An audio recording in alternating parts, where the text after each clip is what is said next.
The year of breakthrough next year, iba na naman yung ating team at praise the Lord, napagawa na natin yung kisame, no? Talagang ang Panginoon kumikilos sa iglesyang ito. Alam natin na siya yung nagpo-provide ng lahat ng aming kailangan. Dating kailangan, purihin ng Panginoon sa mga ginamit ng Panginoon upang maisukatuparan ito. Amen? Natanong nyo na ba?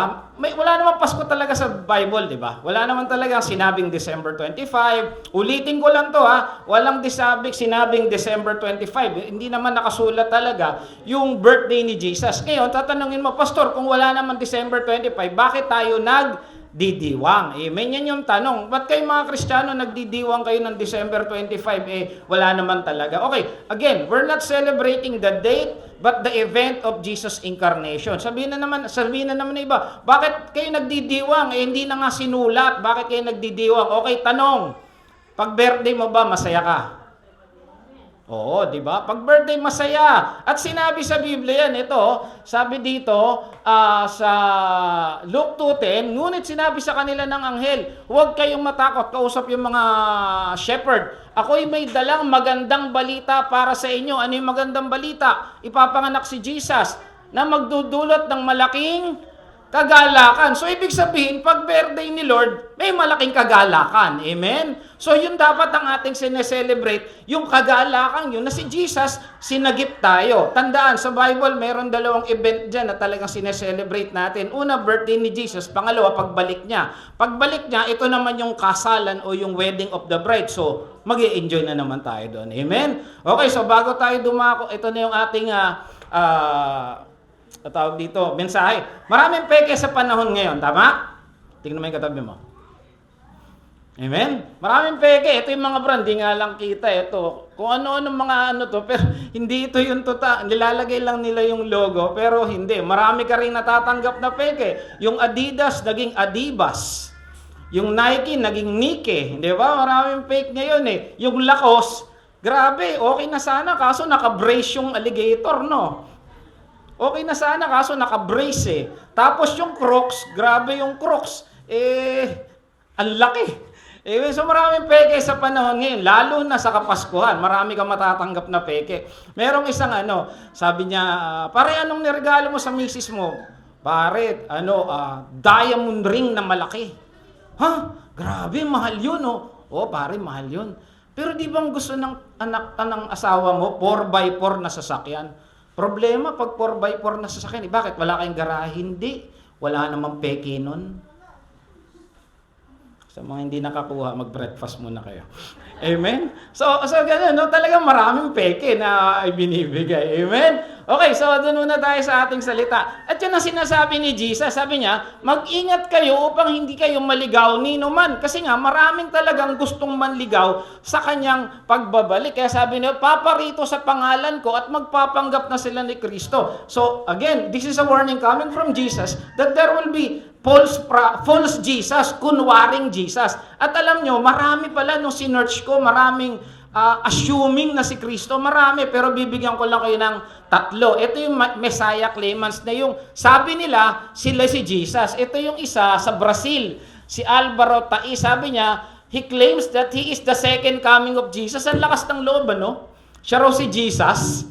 Okay, pangalawa, itong si A.J. Miller, siya sa Divine Truth Movement, siya naman daw yung reincarnation of Jesus, tiga Australia. Ang lalakas ng loob nila.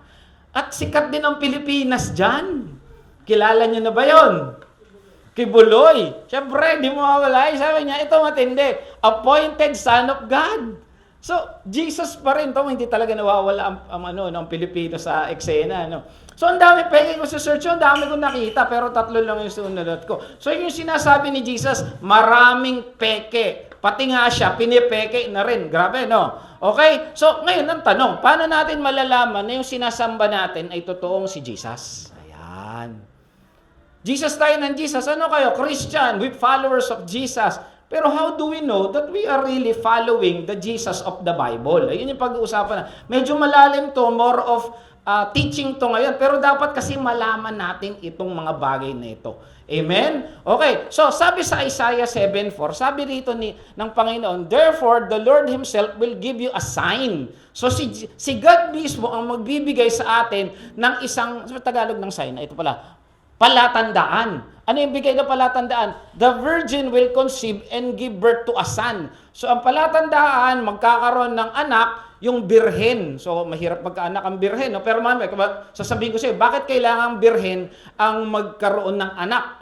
Technically, mahirap yun at imposible talaga. At ano daw? He will call him Emmanuel. Parang sinasabi na yung sign sa Isaiah 7:4, a sign, a son, and a savior. Di ba? Sa Isaiah 7:4, yun ang sinasabi. So yun daw, yung daw palatandaan, yung kanyang anak. At yung anak niya, magiging tagapagligtas. Amen. So, yan yung sinasabi. Ngayon, yung bang binanggit natin kanina, yung nanay ba nila, berhen? Doon pa lang, sablay na agad no? And I will show you more facts para malaman natin dapat na yung Jesus na sinasamba natin, yung totoong Kristo. Amen? Ito yung title, Believing the Christ of Christmas. Kasi Pasko ngayon, dapat alam natin, Christmas, Merry Christmas. Totoo ba talaga na si Christmas yan? Yung Belen nga tama ba yung Belen? Sino yung mga nakakita na kayo ng Belen? Hindi pa rin sila nakakita ng Belen. Sino yung nando sa Belen? Jesus, sino pa? Mama Mary, sino pa? Joseph, sino pa? Yun, wise men, sino pa? Yung asno, ano pa? Sabsaban, alam nyo, mali yun. Kasi hindi naman dumating agad yung mga wise men dun sa sabsaban. So dun pa lang, may mali na agad. Amen? So dun pa lang sa mga bagay na yun, nagkakamali na agad, tinuturo sa tao. Isa pa, meron bang Santa Claus sa Christmas? Biro mo, Santa, babae. Lalaki, naging Santa.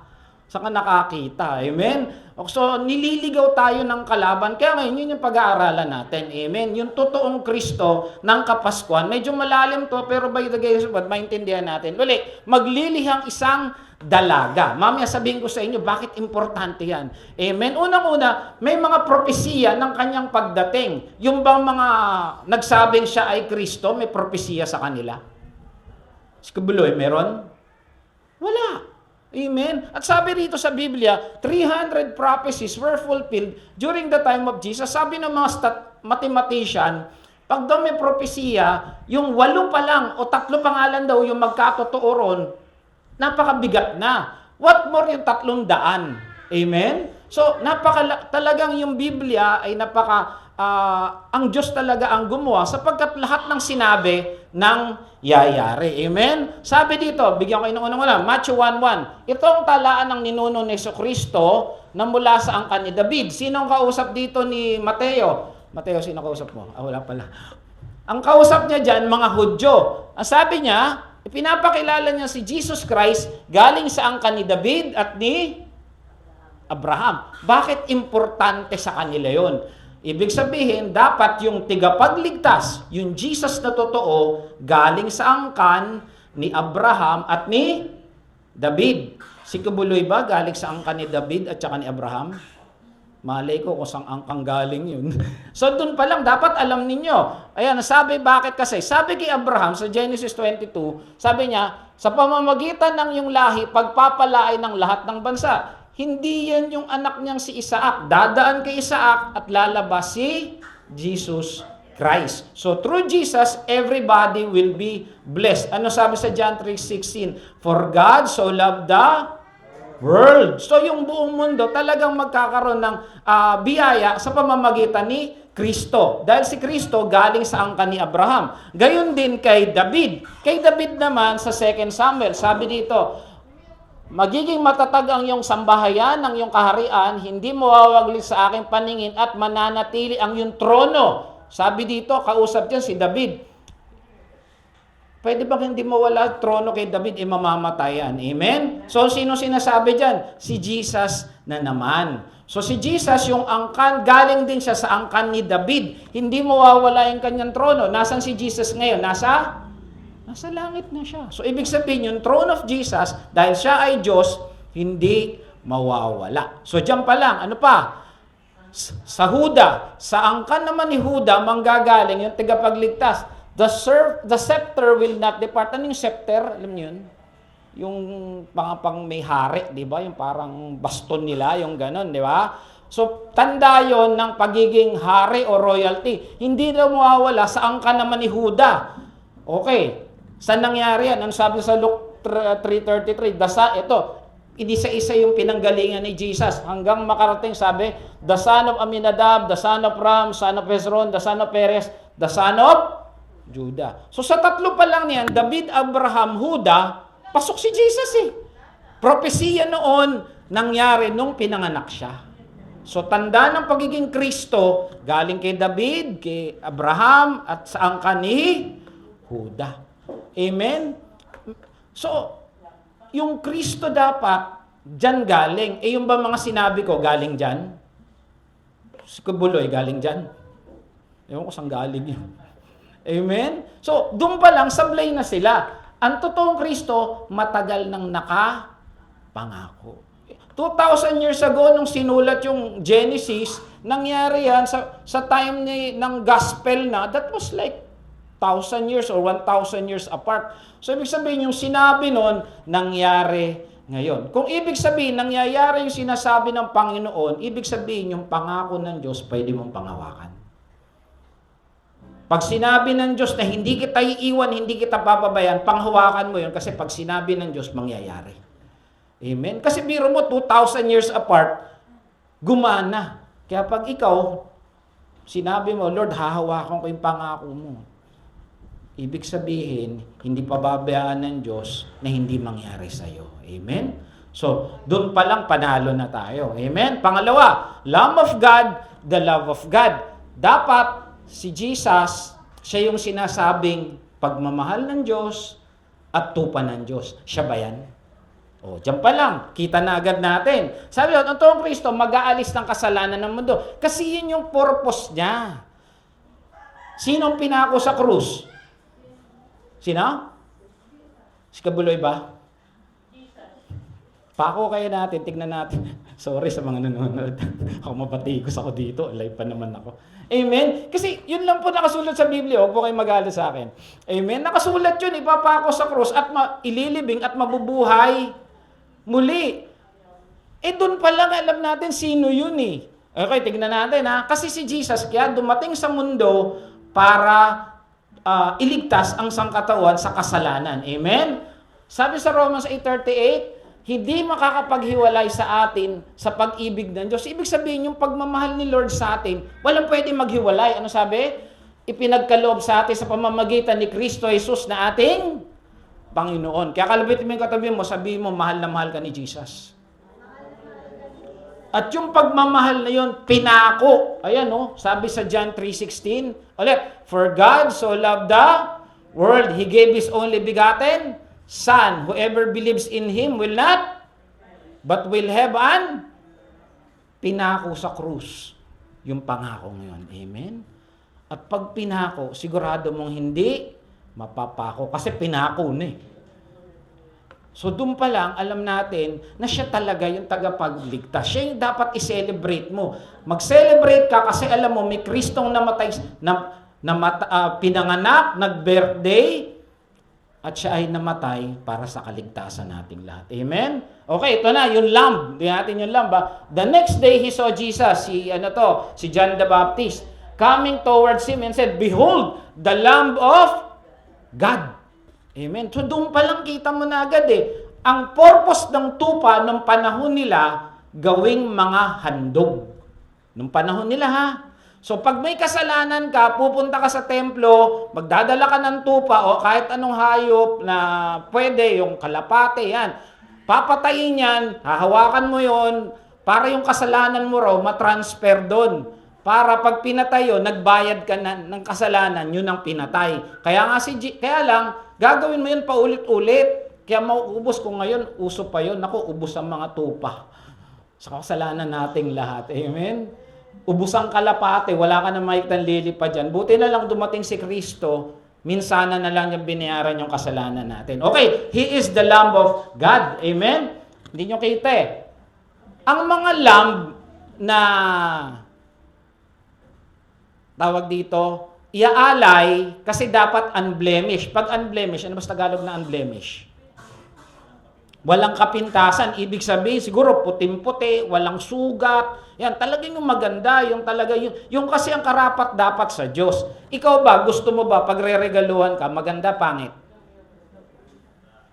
Siyempre gusto mo maganda, tingnan mo, tanong mo katabi mo, gusto mo ba pangit regalo sa'yo? Biro mo, re-regalo ka, lipstick, gamit na. Payag ka? O, ayaw niyo pala eh, di ba? Re-regaluhan ka, halimbawa ng mga gamit, tapos, o kaya, bibigyan ka ice cream, kakaparaso na lang. Di ba? Ayaw mo, lalo na si God, because He is worthy to be praised. Kaya dapat sa Kanya, yung kailagang fresh, kumbaga, unblemished, sabi nga. Okay, si Jesus, nung siya'y pinanganak sa manger. Ano ba yung Tagalog na manger? Ang Tagalog na manger? O, pambabae yun, men eh. Pag babae, womanger. Hindi, joke lang. Okay, manger. Yung manger, sabsaban. Alam niyo, totoong manger, hindi yung kahoy-kahoy. Simentado. Yan yung totoong manger. At alam naman natin, si Jesus, pinanganak sa manger. Ikaw ba, pinanganak sa manger? Hindi siguro, no? Amen, okay. So si Jesus, yan sabi, and she gave birth to her firstborn son and wrapped in a swaddling clothes and laid him in a manger. Kasi nga, wala na raw sila mapuntahan. Okay, kwento ko sa inyo, gaano ka-importante yan. Okay, sabi dito, balik tayo sa Micah 4:8. Kaya sabi ko siya, medyo teaching to eh. As for you, the watchtower of the flock, sa Jerusalem, sa Bethlehem, to be exact, meron ganyan, meron tore. Hanggang ngayon nandun yan, ang tawag dyan, Migdal Eder. Umaakit dyan yung mga, tawag dito, mga, ano ba yung, nag-ano hanggang tupa? Pastol, yan. Titignan nila ngayon doon yung magagandang tupa na malapit ng mga anak. Ayan, titignan nila yan titignan nila. Ngayon, pag may nakita sila doon buntis, i-ready na nila yan para pag nanganak, kasi yung anak noon, sigurado, maganda rin, ilalagay nila doon sa manger. Okay, so yun yung significance ng tower na yan. Tsaka isa pa, dyan din sila tumitingin kung may mga parating na mga kaaway, parang tore yan. So, protection yan at tsaka para makita yung mga manganganak na tupa at para pumili ng magaganda. Okay? So, ito na. Si Jesus, baby wrapped in swaddling clothes. Importante to, makinig kayo. Baby wrapped in swaddling clothes in a manger. Ngayon, pag may nanganak na magandang tupa, maganda rin yung anak nun, ilalagay ngayon sa manger. Doon yan palalaki. Lalagyan ng, ano ba yung swaddling clothes? Lampin. Ayan, lampin. Ngayon, lalagyan ng pangalan yan. Halimbawa, ayan, pamilya ni Santillan. Halimbawa, yung tupa na yon, pag lumaki na, iaalay sa templo para sa pamilyang Santillan. So, ganun yan, ilalagay yan. Okay, nakalagay dito yan sa manger. So, nasa manger, nasa swaddling clothes, tupa to tas lalagyan ng pangalan. Okay, ganito, makinig kayo. Si Jesus, nung pinako sa krus, meron nakalagay doon sa taas. Si Jesus ba nilagay sa manger? Binalot ba siya ng lampin o swaddling clothes? Okay, nung namatay siya, may nakalagay sa taas. Ano yung nakalagay? In re. Ang ibig sabihin, ito yung verse, John 19:19. Tatlo yon, hindi lang in re yun. Ayan, sabi, many of the Jews read the inscription for the place where Jesus was crucified near the city. It was written in Aramaic, Latin, and Greek. Yung Aramaic, sa ibang translation, Hebrew. Kasi para makita nung mga dumadaan doon. So may tatlong pangalan doon, hindi lang isa. Tatlo. So in re, basahin ko ano ibig sabihin yan. In Aramaic or Hebrew, Greek, at saka, ano ba isa? Latin. So, yung INRI, Latin yon. Ano ibig sabihin? Ito. Iusus Nazarenus Rex Judicorum. Ang ibig sabihin, Jesus of Nazareth, King of the Jews. So, yun pala ang ibig sabihin ng INRI. Iusus Nazarenus, yung first letter, I-N-R-I. Rex Judicorum. Ngayon, merong Greek, yung sa Greek niyan, Iusus ho Nazareus ho Basilius ho Odeon. Dapat di ko mabasa kasi Hebrew. Pero importante yan. So tatlo yan nakasulat doon. Marami pala, hindi lang INRI. Okay, kasi may verse may verse. Tandaan, hindi ako magtuturo ng walang verse. Okay, ito yung pangalan sa Hebrew. This is very important. Sa Hebrew, Yeshua hanotsri vimelek hayeduhin. Mahirap basahin, no? Kasi hindi mo... Ngayon, tignan natin yung first letter niyan. Y, H, V, H. Nag-aaral tayo ng Latin dati, di ba? Latin ba yon? Ng Hebrew, naalala nyo?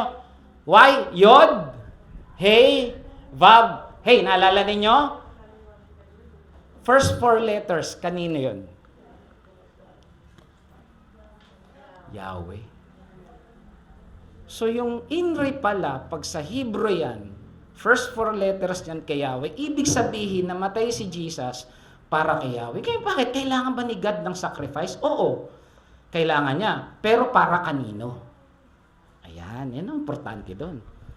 Sabi sa John 1:12, yet to all who did receive Him, to those who believe in His name, He gave Him the right to be children of God. So, ibig sabihin, namatay si Jesus, pinangalanan na siya nung pa lang, nung nakapako siya para sa mga anak ng Diyos. Tignan mo yung katabi mo. Amen? Dahil dyan, kung may Kristo yan, napako si Jesus. Nandun, hindi nagkataon lang na ginagawa sa lamb, ginawa rin kay Jesus. Siya ay inalay ng Diyos bilang handog upang sa pamamagitan ng kanyang dugo ay mapatawad ng kasalanan ng lahat na sumasampalataya sa kanya. Ginawa ito ng Diyos upang patunayang siya'y matuwid sapagkat nung unang panahon ay nagtimpi siya at pinagtiisa ng kasalanang nagawa ng tao. Lahat tayong makasalanan. Amen. Kaya nga sabi nung anghel, magdiwang kayo. Kaya magdiwang pag Christmas. Kasi may isang Kristong bumaba sa lupa, bumaba sa langit, pumunta sa lupa para iligtas tayo sa ating mga kasalanan. Amen. That's the true meaning of Christmas. It's not about the gift. No ngayon wala kang may regalo, di wala. Kung wala kang medianoche, di wala. Okay lang yun kasi tayo, mga Pilipino, naging kultura na natin. Yes, nakakalungkot naman, wala ka. Anong gagawin mo? Maganda na, masaya ka, nagagala ka dahil ginawa ni Jesus kahit wala kang medianoche. Kaysa may medianoche ka, nag-aaway-away naman kay pamilya. Ano gusto nyo? Ang daming pagkain, nag-aaway-away. Totoo yun. Pag may mga reunion, minsan nag-aaway kasi doon lang sila nagkikita-kita eh. Beso-beso nung una, maya-maya, nag-aaway na pala. May ireregalo ka nga, pero yung puso mo naman inis. Kasi bakit? Niregaluhan kasi ako to last year. Maganda regalo, kailangan ko lang regaluhan ngayon eh. Di ba ganun ang Pilipino? Pag niregaluhan ng maganda, regaluhan ko rin to, nakakahiya eh. O kaya, ba't niya ako niregaluhan? Wala na akong pera. Di ba? O kaya niregaluhan ka nga, hanger naman. Gagawin ko sa hanger. Ano ba naman to? Anong klaseng regalo to? Mas maganda nang wala kang regalo. Pero ikaw, tumanggap ka ng tunay na regalo. Amen? Bakit? Namatay si Jesus para sa atin. Amen? Yun yung totoong Kristo. Amen? Ang tunay na Jesus namatay para sa mga anak ng Diyos. Yung ba nga nagkukunwaring Kristo namatay? Nagtatago pa nga eh. Takot mamatay. Amen? Kaya tandaan natin, kaya natin pinag-aaralan to, hindi lang para malaman natin kung gaano ka tayo kamahal ng Diyos. Na yun dapat na sineselebrate natin, yung totoong diwa ng Pasko. Hindi sa regalo, hindi sa bigayan. Oo, hindi ko sinabing masama yun. Kahit naman kami naghahanda rin kahit paano. Pero kung walang-wala ka na, huwag ka namang mangutang. Para lang maghanda, para lang magregalo, kasi niregaluhan ka din. Okay lang yun. Amen. Tandaan, pag niregaluhan ka, hindi ka obligado magregalo din. Niregaluhan ko, wala ka naman sinabi regaluhan mo ako, di ba? Gusto niya yun eh. Ngayon tayo kasi mga Pilipino, kultura rin nating magbigay, hindi masama. Pero kung hindi mo naman kaya, okay lang. Mas maganda na yung puso mo nagagalak sa totoong diwa ng Pasko, kaysa naman inis na inis ka, ang dami mo utang. Amen. Sabi mo, huwag kang mangutang. Amen? Pangatlo, arranged by God. Si God mismo ang kumilos para ipadala ang Panginoong Jesus. Tignan natin Sabi sa Genesis 3:15, this is, alam niyo ba yung pagdating ni Kristo, Genesis pa lang nandun na. Sabi dito, ang binhi mo't binhi niya ay paglalabanin. Sino yung binhi niya? Binhi ni Eva. Binhi niya, Satanas. Sabi dito, ang binhi ay dudurog sang yung ulo. Ibig sabihin, pag dinurog ang ulo, patay buhay. patay. Ibig sabihin, mamamatay talaga. Ibig sabihin, matatalo. At yung sakong niya, yung tutuklawin, maghihirap. Naghirap ba si Kristo? Amen. So, yun yung propesiya sa Genesis 3:15 pa lang. Paliwanag ko ngayon siya, bakit binhi niya? Kaninong binhi? Eva o Adan? Eva. Hindi binhi ni Adan.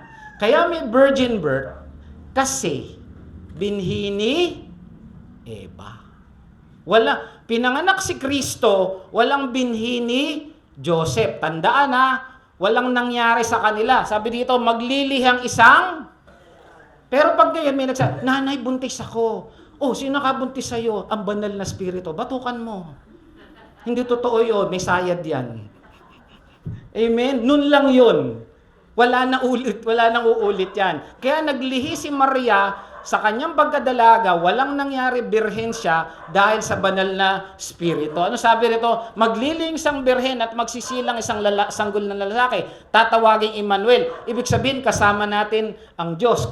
Kailan nangyari yun? Sabi dito, sabi ni Maria, nung sinabihan siya ni Gabriel, Mary asked the angel, how can this be? I'm a virgin. Sabi niya, wala pa nakagalaw sa akin. Sabi niya, the angel answered, the Holy Spirit will come to you and the power of the Most High will overshadow you. Therefore, the Holy Child developing inside you will be called the Son of God.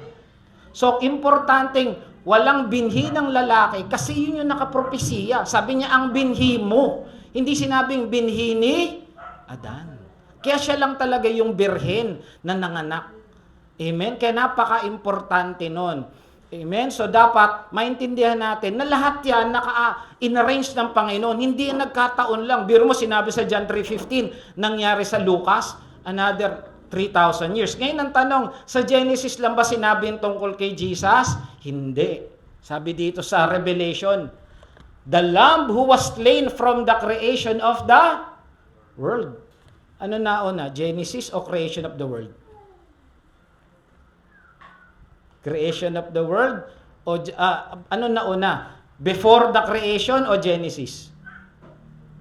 Siyempre before the creation kasi in Genesis creation yun eh. Ibig sabihin, nangyari na sa mata ng Diyos yung pagbabayad ng kasalanan bago pa man ipako ang Diyos.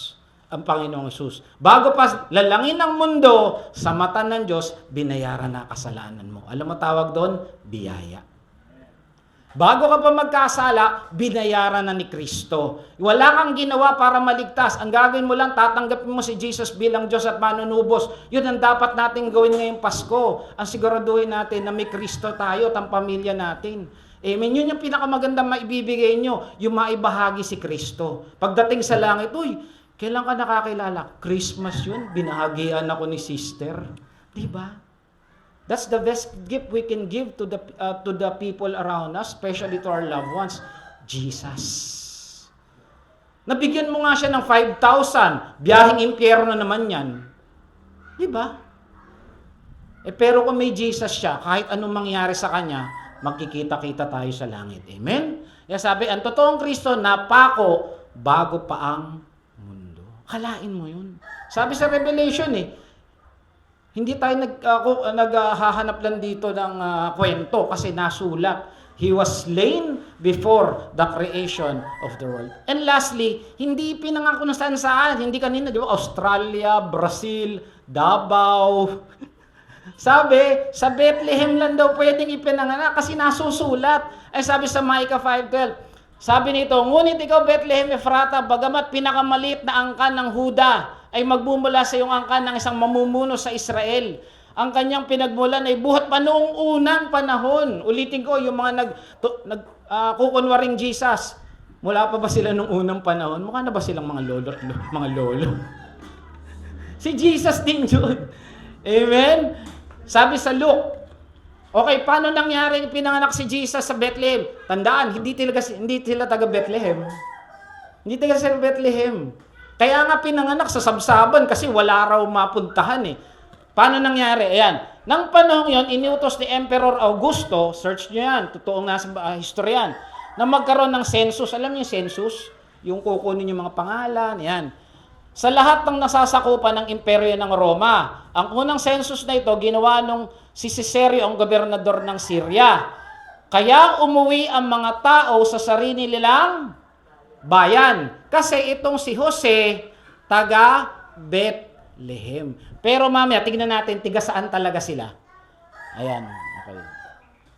Mula sa Nazaret, ibig sabihin, taga Nazaret pala si Jose tsaka si Maria. Isang lungsod sa Galilea, si Jose pumunta sa Judea, sa Bethlehem. O yan, kitang-kita. Kaya siya napunta ron. Ibig sabihin, pinauwi siya ni Lord. Kasi yun yung hula eh. Tiga Nazaret to, biglang pumuwi. Kasi utos ng Diyos. Sa bayang sinilangan ni Haring David, sapagkat siya'y mula sa angkan ni, tama nyo? Angkan sila ni David. Kasama rin niya umuwi magpapatala si Maria sa kanyang magiging asawa na nagdadalang tao. Habang sila'y nasa Bethlehem, sumapit ang oras ng panganak ni Maria. Pero mo, tiga Galilee, Nazaret pala sila. In Galilee, parang ano yan Quezon City, tapos Novaliches. Kasi Galilee, tapos Nazareth. Nazareth yung pinaka-lugar nila. Pero pinabalik sila ng Bethlehem, parang pinabalik sila ng Santa Maria para mag-census. Kasi nasusulat, doon ipapanganak si Jesus. So doon lang pwedeng ipanganak si Christ ang tagapagligtas o yung totoong Jesus. Amen? Kaya sabi dito, tumugon sila sa Bethlehem po sapagkat ganito sinulat ng propeta, ikaw Bethlehem sa lupain ng Huda ay hindi papanganak sa pangunahing bayan ng Juda sapagkat sa iyong pagmumula isang pinuno ang mamamahala sa aking bayang Israel. Uta mo? Sa Bethlehem talaga. So, pag yung may nagkunwaring Jesus, tanong mo, sa Bethlehem pa ba pinanganak? Doon pa lang bagsak na. Sinabi niya, linya ka ba ni David, ni Juda, at ni Abraham? Pag sinabi, sige, papako ka, tingnan ko, mabubuhay ka pangatlong araw. Yun yung totoong Kristo. Amen? Meron lang kapanganakan lugar, hindi kung saan-saan. Amen? Sa Bethlehem, magmumula ang tagapagligtas. Amen? So, tandaan natin, lahat ng nasusulat nangyayari. Sabi nga, walang salita ko ang masasayang. Kaya tandaan natin, paalala ko lang sa inyo mga kapatid, kung may pinagdadaanan kayo, matuto kayo magbasa ng salita ng Diyos at panghawakan nyo yung mga pangako ng Diyos. Kasi sabi ng Diyos, tinitingnan ko na yung aking mga salita ay mangyayari.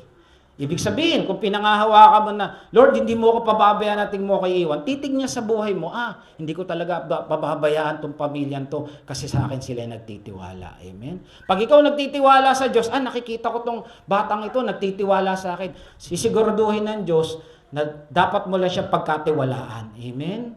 Pag sinabi mo naman, sabi ng Lord, hindi niya ako pagkukulangin, titiguraduhin ng Diyos, hindi ka magkukulang. Amen? Kaya mga kapatid, matuto po tayong magtiwala sa salita ng Diyos. Dahil yung kapanganakan ni Kristo, sinabi nun, nangyari thousands of years. Amen? Kaya tandaan, ang Kristo, meron lang talagang panggagalingan, merong angkan, merong nasusulat. Hindi kung saan-saan lang. Amen?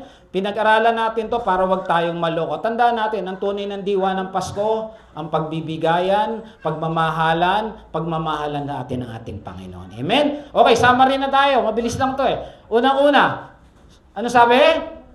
Naka-prophecy yung kanyang pagdating. Pangalawa, yung love of God. Yung pagmamahal ng Diyos sa atin. Kaya kalabitin mo yung katabi mo, mahal ka ng Lord. Kahit marami kang utang. Pangiti-ngiti lang may utang yan Pero huwag kang magala, pag sinabi, pinahawakan mong pangako ng Lord na hindi kita pagkukulangin, bukas makalawa, ikaw na nagpapautang. Amen? Sino rito gusto bukas siya nagpapautang? Pero sino rito bukas gusto siya na tumutulong, nagbibigay na lang? Mas maganda yun, hindi nagpapautang, nagbibigay na lang. Amen? Pag ikaw umapit ka sa salita ng Diyos, umasa ka, mangyayari yan. Pangatlo, arranged by God. Ang Diyos mismo nag-arrange, hindi kung sino-sino. In-arrange mismo niya yung virgin birth. Hindi pwedeng ipanganak ng kung sino-sino. And then lastly, not from anywhere. Saan siya pinanganak? Bethlehem. Hindi pwedeng sa Davao, hindi pwedeng sa Australia, hindi pwedeng sa Amerika. Sa Bethlehem ipapanganak ang tagapagligtas. Amen. Dapat nating malaman to dahil sineselebrate natin ang birthday niya. dapat nating alam yung sinasamba natin Jesus, kung sino siya. Amen? So, sino rin yung sasambahin natin Kristo? Nakaplano. Pinlano ng Diyos mula simula pa. Amen? Kung nakaplano lahat, ibig sabihin yung kaligtasan mo, pinlano na rin ng Diyos. Amen? Na ikaw tatanggap ka, pag tumanggap ka, isang araw, magkikita-kita tayo sa langit. Amen? Sabihin mo, pag may Kristo ka, magkikita-kita tayo sa langit. Pero sabihin mo, hindi naman tayo nagmamadali. Amen? Okay, plano ng Diyos. Sabi sa Isaiah 7:14, last verse, dahil dito si Yahweh mismo magbibigay ng palatandaan. Pinakita natin. Maglili ang dalaga, magsisilang ng sanggol na lalaki, tatawagin pangalang Emmanuel. The sign, the Son, the Savior. Amen? Tumayo tayo, palakpakan natin Panginoon. Dahil lang mga pinupuri ka namin, Lord.